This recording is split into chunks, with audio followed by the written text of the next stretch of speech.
الحمدللہ رب العالمین والصلاة والسلام علی سید الانبیاء والمرسلین اما بعد فاعوذ باللہ من الشیطان الرجیم بسم اللہ الرحمن الرحیم۔ سورہ قصص چل رہی ہے اور اس میں تقریباً 33 آیات کی تفسیر ہو گئی تھی اور 34ویں آیت کا آغاز ہوا تھا۔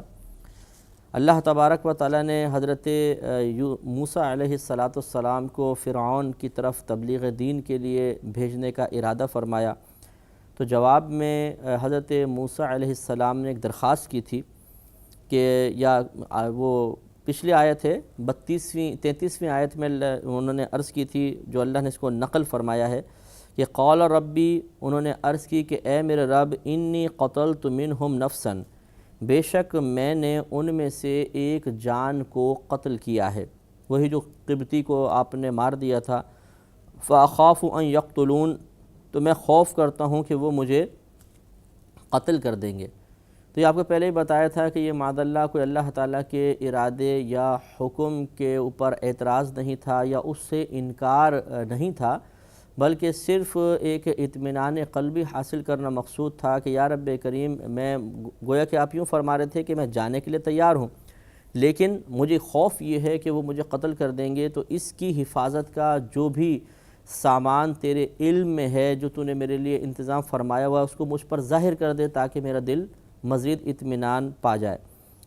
مزید آپ نے عرض کی وَأَخِي ہارون ہوا افصح منی، اور میرا بھائی ہارون وہ زیادہ فصیح ہے مجھ سے، یعنی اس کی زبان آسانی سے چلتی ہے۔ جیسے کہ پچھلے پروگرام میں ہم نے بتایا تھا کہ موسیٰ علیہ السلام کی انگارہ منہ میں رکھ لینے کی بنا پر زبان میں لکنت پیدا ہو گئی تھی، تو آپ نے بہتر محسوس کیا کہ چونکہ تبلیغ دین کرتے ہوئے جتنی زبان میں روانی ہوگی اتنی ہی کلام میں اثر پیدا ہوتا ہے، لہٰذا آپ نے بہتر محسوس کیا کہ میں اپنے بھائی ہارون کو ساتھ لے جاؤں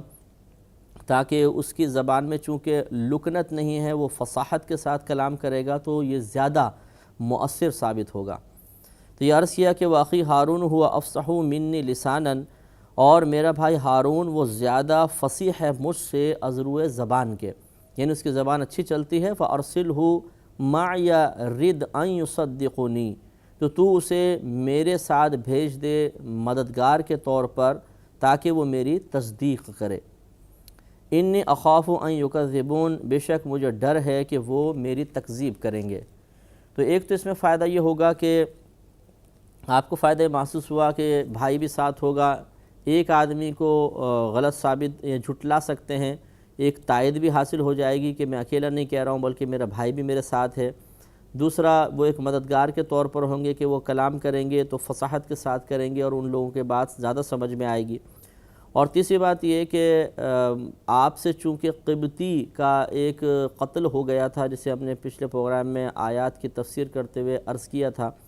تو یہ آپ کو یہ بھی ایک اندیشہ تھا کہ ہو سکتا ہے کہ وہ آپ کی بات ہی سننے سے انکار کریں کہ نہیں، ہم آپ کی بات نہیں مانتے، آپ تو اس لیے دوسری بات لے آئے ہیں فوراً موضوع بدلنے کے لیے کہ آپ نے ایک شخص کو قتل کر دیا ہے۔ تو اس لیے ہارون علیہ السلام کا ساتھ جانا کئی لحاظ سے آپ کے لیے مفید تھا۔ قال، اللہ تبارک و تعالیٰ نے ارشاد فرمایا سَنَشُدُّ عَضُدَكَ بِأَخِيكَ، ان قریب ہم قوت دیں گے تیرے بازو کو، یعنی تجھے قوت عطا فرمائیں گے بِأَخِيكَ، تیرے بھائی کے ساتھ، یعنی ان قریب ہم تیرے بھائی کو تیرے مددگار بنا کر اور تجھے اور تیرے کام میں جو بھی معاملات ہیں ان میں قوت دے دیں گے۔ وَنَجْعَلُ لَكُمَا سُلْطَانًا، اور پھر اللہ نے یہ غیبی خبر دی اور ہم عطا فرمائیں گے تم دونوں کو غلبہ، یعنی ان پر غلبہ تمہیں حاصل ہوگا۔ تو ایسا نہیں ہے کہ اگر وہ جھٹلائیں تو تم مغلوب ہو جاؤ گے، بلکہ غلبہ تمہیں کو حاصل ہوگا۔ فَلَا يَصِلُونَ إِلَيْكُمَا، تو وہ تم دونوں کا کچھ نقصان نہیں کر سکیں گے، یعنی بالکل نقصان نہیں کر سکتے، بِآیاتنا، ہماری نشانیوں کے سبب، یعنی جو معجزات ہم نے تمہیں دیے ہیں، جب تم ان معجزات کو دکھاؤ گے تو ان معجزات کی وجہ سے وہ لازم عاجز آ جائیں گے اور وہ تم پر غلبہ نہیں پا سکیں گے۔ انتما ومن اتبعکم الغالبون، تم دونوں اور جو تم دونوں کی پیروی کریں گے وہ سب کے سب غالب آؤ گے، یعنی فرعون پر اور ان کی قوم پر۔ تو یہ غیبی بشارت اللہ تبارک و تعالیٰ نے غیبی امر کو ظاہر فرما دیا، مستقبل کے بارے میں بتا دیا کہ آپ وہاں پر جا کے تبلیغ فرمائیں۔ اور حقیقت یہ ہے کہ اللہ تبارک و تعالیٰ کسی کی ہدایت کسی کو عزت دینے، کسی کو ذلت عطا فرمانے میں کسی کا بھی محتاج نہیں ہے، چاہے وہ انبیاء علیہم السلام ہوں، چاہے وہ صحابہ کرام ہوں، چاہے ہم لوگ ہوں، اللہ تعالیٰ کسی کا محتاج نہیں۔ ہاں یہ اس کی عادت کریمہ ہے، اس کی مشیت اور مرضی یہی ہے کہ کام وہی کرتا ہے لیکن اپنے کاموں کے لیے مختلف چیزوں کو وسیلہ اور ذریعہ بنا دیتا ہے۔ تو انبیاء علیہ السلام کو بھی اس نے ذریعہ بنایا۔ تو اگر ہم اس اعتبار سے دیکھیں، اپنی طاقت بشری کو دیکھیں تو واقعی بعض اوقات کام کرنا بہت مشکل محسوس ہوتا ہے، لیکن اللہ تبارک و تعالیٰ کی جانب سے تدابیر جاری و ساری ہوتی ہیں، اور اللہ کی طرف سے جو اسباب ہوتے ہیں وہ مہیا کیے جا رہے ہوتے ہیں، تو ہم کام تھوڑا سا کرتے ہیں اور اس کا رزلٹ بہت اچھی شکل میں اور بہت زیادہ ہمارے سامنے آ جاتا ہے۔ تو اسی طرح اللہ تعالیٰ نے موسیٰ علیہ السلام کو حکم دیا کہ آپ جا کر بس تبلیغ کریں اور اپنے معجزات کو ظاہر کریں۔ اس کا کیا نتیجہ نکلے گا اور کس طریقے سے آپ لوگوں کو غلبہ حاصل ہوگا، یہ سب اللہ تعالیٰ کے ذمہ کرم پر ہے۔ اور ایسے ہی ہوا، موسیٰ علیہ السلام نے جا کر جب اپنا عصائے مبارکہ ڈالا اور جادوگروں سے باقاعدہ مقابلہ ہوا تو آپ ہی غالب آئے، جادوگر سارے مسلمان ہو گئے اور پھر فرعون سمندر دریا میں غرق ہوا۔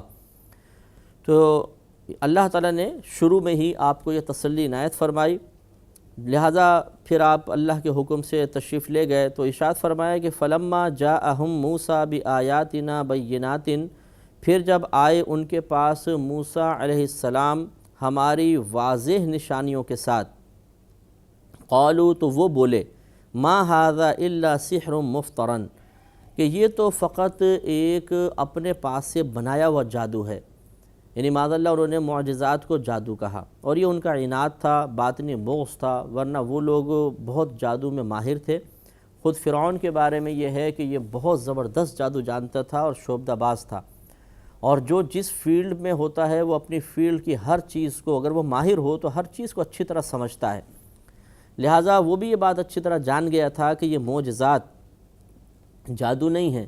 کیونکہ جو وہ جادو کرتے تھے یا جس انداز سے کرتے تھے، معجزات یقیناً اس سے بہت بلند و بالا، اور معجزہ ہوتا ہی وہ ہے کہ جو سامنے والے کو جواب سے عاجز کر دے۔ تو خود یہ فرعون نے محسوس کر لیا تھا کہ یہ معجزات یقیناً وہ جادو نہیں ہے، لیکن ایک بغض ہوتا ہے، عناد ہوتا ہے کہ سامنے والے کی بات نہیں ماننی ہے، یا بات ماننے میں اپنے زوال عزت کا خوف ہوتا ہے، تو پھر آدمی صحیح بات کو بھی غلط قرار دے دیتا ہے۔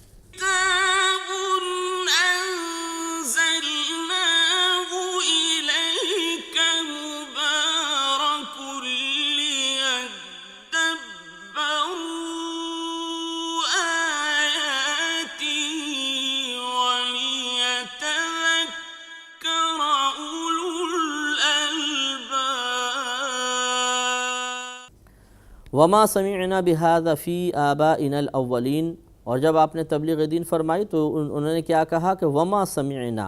اور ہم نے نہیں سنا بہذا اس قسم کی کوئی بات فی آبائنا الاولین اپنے باپ داداؤں میں، یعنی ہم نے اپنے جو آبا و اجداد گزرے ان سے تو کوئی ایسی باتیں نہیں سنی جیسے آپ کر رہے ہیں کہ یہ کہ ایک خدا ہے اور وہ پوری کائنات کا نظام چلا رہا ہے، بت پرستی منع ہے، ہم نے تو کبھی بھی ایسا نہیں سنا۔ تو یہ اندھی تقلید جو ہوتی ہے یہ بھی بڑی خطرناک چیز ہوتی ہے کہ انسان بعض اوقات حق کو رد کر رہا ہوتا ہے اور آباء و اجداد کی فرسودہ رسومات سے چمٹا ہوا ہوتا ہے۔ اس کی قرآن پاک میں جا بجا مذمت بیان ہوئی ہے، لہٰذا بارہا ہم تو یہ عرض کرتے ہیں کہ اپنے گھر میں جو بھی آپ کے رسومات ہیں جو رائج ہیں گھر میں، کسی مستند عالم دین اور مفتی سے ذرا ایک مرتبہ یہ ضرور معلوم کر لیں کہ یہ جائز کر رہے ہیں یا ناجائز کر رہے ہیں، اگر جائز ہے تو کتنی حد تک یہ جائز ہے، خدا نخواستہ کوئی ناجائز عنصر تو اس میں شامل نہیں ہو گیا، تاکہ آپ کے گھر میں جو رسم اگر کوئی جاری ہے تو اس کی اصلاح ہو جائے۔ جیسے کہ مثال ہم اکثر یہی دیتے ہیں کہ ہمارے گھروں میں بعض اوقات بعض خاندانوں میں یہ رواج ہوتا ہے کہ بچیوں کو وراثت میں سے حصہ نہیں دیا جاتا، منع کر دیتے ہیں اور بولتے ہیں ہمارے خاندان میں یہی رائج ہے کہ ہم بچیوں کو حصہ نہیں دیتے۔ اب قرآن تو بچیوں کا حصہ مقرر کرے، للذکر مثل حظ الانثیین، کہ لڑکے کے لیے 2 لڑکیوں کے برابر حصہ ہے، تو اس کا مطلب 2 لڑکیوں کا بھی حصہ ہے، تو لڑکیوں کا حصہ خود قرآن بیان کرے، حدیث میں ہے نبی کریم صلی اللہ علیہ وسلم نے ارشاد فرمایا کہ بچیوں کو وراثت سے محروم مت کرو۔ تو جب اللہ اور اس کے رسول بچیوں کو حصہ دے رہے ہیں تو پھر ہمارے رسم و رواج کی کیا اہمیت رہ جاتی ہے؟ لیکن ایسا ہوتا ہے کہ اپنے خاندانی پراپرٹی کو، دولت کو بچانے کے لیے بچیوں کو محروم کر دیتے ہیں، اور یہ اعلان باقاعدہ پورے خاندان میں مشہور کر دیا جاتا ہے، یہ بات مشہور کر دی جاتی ہے کہ ہم بچیوں کو حصہ وراثت میں سے نہیں دیا کرتے۔ تو اب اگر کوئی واقعی اصلاح چاہے اور وہ کسی مستند عالم دین اور مفتی سے معلوم کرے کہ ہمارے خاندان کی یہ وراثت نہ دینے کی جو رسم ہے یہ شرعاً جائز ہے کہ نہیں ہے، تو معلوم ہوگا کہ یہ حرام ہے، گناہ کبیرہ ہے، اور خدا نخواستہ حلال سمجھ کر ہو کہ لڑکیوں کا حصہ روک لینا حلال ہے، جائز ہے، تو یہ کفر تک بھی پہنچ سکتا ہے۔ تو پھر اصلاح کا موقع ملے گا کہ بھئی ہم تو بہت عرصے سے غلط رسم پر قائم تھے، اس کو دور کرنا چاہیے۔ اسی طرح گھر میں اور بہت ساری رسومات ہوتی ہیں، جب آدمی معلومات حاصل کرنا شروع کرتا ہے تو منکشف ہوتا ہے کہ برسہ برس کسی غلطی سے وابستہ رہتے ہوئے گزر چکے ہیں، اور وہ غلطی ایسی راسخ ہو چکی ہے، ایسی رائج ہو چکی ہے کہ اس غلطی کو ختم کرنا غلط محسوس ہونے لگتا ہے، جیسے کہ انہوں نے موسیٰ علیہ السلام کی تبلیغ کے جواب میں اعتراضاً کہا تھا۔ وقال موسیٰ، اور کہا موسیٰ علیہ السلام نے کہ ربی، میرا رب، اعلم، خوب جانتا ہے، بمن جاء بالہدی من عندہ، کہ اس کو خوب جانتا ہے کہ جو اس کے پاس سے ہدایت لے کر آیا ہے، یعنی اپنا فرمایا کہ اللہ تعالیٰ خوب جانتا ہے کہ میں اس کے پاس سے ہدایت لے کر آیا ہوں۔ ومن تکون لہ عاقبۃ الدار، اور اللہ تعالیٰ اس کو بھی جانتا ہے کہ جس کے لیے اخروی گھر ہوگا، اللہ تعالیٰ اخروی اچھا انجام جس کو عطا فرمائے گا اسے بھی اللہ تعالیٰ جانتا ہے۔ لہٰذا اگر تم نہیں جانتے تو تمہارے نہ جاننے کی وجہ سے کوئی میری تبلیغ غلط نہیں ہو جائے گی، میں غلط نہیں ہو جاؤں گا، اللہ تعالیٰ بہتر جانتا ہے۔ اور تمہارے آباء و اجداد کا کلام، یا تمہارے آباء و اجداد کی رسومات، یا تمہاری قومی رسومات، اس پر آخرت کا دار و مدار نہیں، بلکہ اللہ تبارک و تعالیٰ کی طرف سے جو عدل و انصاف ہوگا، فضل و کرم ہوگا، اس پر ہی آخرت کا دار و مدار ہے۔ انہ لا یفلح الظالمون، بے شک ظالم لوگ فلاح نہیں پاتے ہیں، یہ کبھی کامیاب نہیں ہوتے ہیں۔ یعنی ظالم فلاح نہیں پاتے ہیں، مراد ہے کہ آخرت میں فلاح نہیں پائیں گے، بعض اوقات دنیا میں انہیں وقتی طور پہ فلاح و کامرانی حاصل ہو جاتی ہے، ظالم غالب آ جاتا ہے، ایک آفس فیکٹری میں غلط کام کرنے والا اوپر ہو جاتا ہے، ایمانداری سے کام کرنے والے کو پیچھے دھکیل دیا جاتا ہے۔ تو دنیا میں ایسا ہوتا ہے کہ ظالم کو، ناحق کو، باطل کو وقتی طور پہ کچھ کامیابی مل جاتی ہے، لیکن یہاں مراد ہے دائمی کامیابی، جو ہمیشہ ہمیشہ کے لیے کامیابی کہلائے، اللہ کی رضا، جنت میں داخلہ، ایمان کی حفاظت، یہ اکثر ظالموں کو حاصل نہیں ہوتی ہے۔ ویسے یہاں ظالم سے مراد کافر ہے کہ کافر کبھی فلاح نہیں پا سکتے ہیں۔ وقال فرعون، اور فرعون نے کہا، یا ایھا الملأ، اے میرے درباریو، ما علمت لکم من الہ غیری، میں تمہارے لیے اپنے علاوہ کوئی خدا نہیں پاتا ہوں۔ اب اس کو جب یہ دیکھا کہ موسیٰ علیہ السلام نے تبلیغ دین فرمائی، ہارون علیہ السلام نے اللہ تعالیٰ کے بارے میں بیان فرمایا، تو اب اس کو خوف محسوس ہوا کہ شاید یہ لوگ میرا رد کریں گے تو کچھ لوگ ان کی بات مان جائیں، تو اب اس نے فوراً دھمکانا شروع کیا اور اپنی جہالت کا اظہار کیا، اور اس نے کہا کہ تمہارے سوا میں کسی کو نہیں جانتا ہوں کہ وہ تمہارا کوئی خدا ہو، میں ہی تمہارا خدا ہوں۔ فَأَوْقِدْ لِي يَا حَامَانُ عَلَى الطِّينِ، تو حامان اس کا وزیر تھا، کہا کہ فَأَوْقِدْ، تو پکا، لی میرے لیے، یا حامان علی الطین، مٹی کے ذریعے گارا۔ پھر یہ کیوں کرو، کہنے لگا کہ فَاجْعَلْ لِي صَرْحًا لَعَلِّي أَطَّلِعُ إِلَىٰ إِلَٰهِ موسیٰ، تو پھر تم میرے لیے ایک محل بنا، شاید میں موسیٰ علیہ السلام کے خدا پر مطلع ہو جاؤں۔ یعنی اس کی جہالت یہ تھی، اس نے کہا کہ ایک بڑا سا محل بناؤ، میں اس پہ چڑھ کر جا کر دیکھوں گا کہ موسیٰ علیہ السلام کا خدا کہاں ہے۔ اب یہاں دو احتمال ہو سکتے ہیں، مفسرین نے بہرحال اس کو ظاہر پر ہی رکھا ہے کہ واقعی حامان نے ہزارہا مزدور لگائے اور اتنا بڑا محل بنایا، اتنا اونچا بنایا کہ کوئی عمارت اس سے بلند نہیں تھی، تاکہ یہ اوپر چڑھ کر دیکھ کر آئے۔ اور یہ بھی اس میں گمان ہو سکتا ہے کہ کچھ بھی نہیں تھا، بلکہ یہ تنزیہ ایک جملہ تھا فرعون کی طرف سے کہ بھئی ایک محل بناؤ، ذرا دیکھ کر تو آئے اس کا خدا کہاں ہے۔ بہرحال وَإِنِّي لَأَظُنُّهُ مِنَ الْكَاذِبِينَ، اور بے شک، یعنی فرعون کا ہی کلام ہے جو اللہ نے یہ حکایت فرمایا، تو وہ مزید کہنے لگا، اور بے شک میں ضرور گمان کرتا ہوں معاذ اللہ موسیٰ علیہ السلام کو جھوٹوں میں سے، کہ یہ جھوٹوں میں سے ہے، جھوٹ بول رہے ہیں، ان کا کوئی الہ وغیرہ نہیں ہے۔ وَاسْتَكْبَرَ هُوَ وَجُنُودُهُ، جنودہ فی الارض بغیر الحق وظنوا انہم الینا لا یرجعون، اس نے اور اس کے درباریوں نے، لشکریوں نے جتنے بھی تھے، انہوں نے زمین میں تکبر کیا، ناحق تکبر کیا، ناحق بڑائی چاہی، وظنوا اور انہوں نے گمان کیا، انہم الینا لا یرجعون کہ بے شک وہ ہماری طرف نہیں لوٹائے جائیں گے،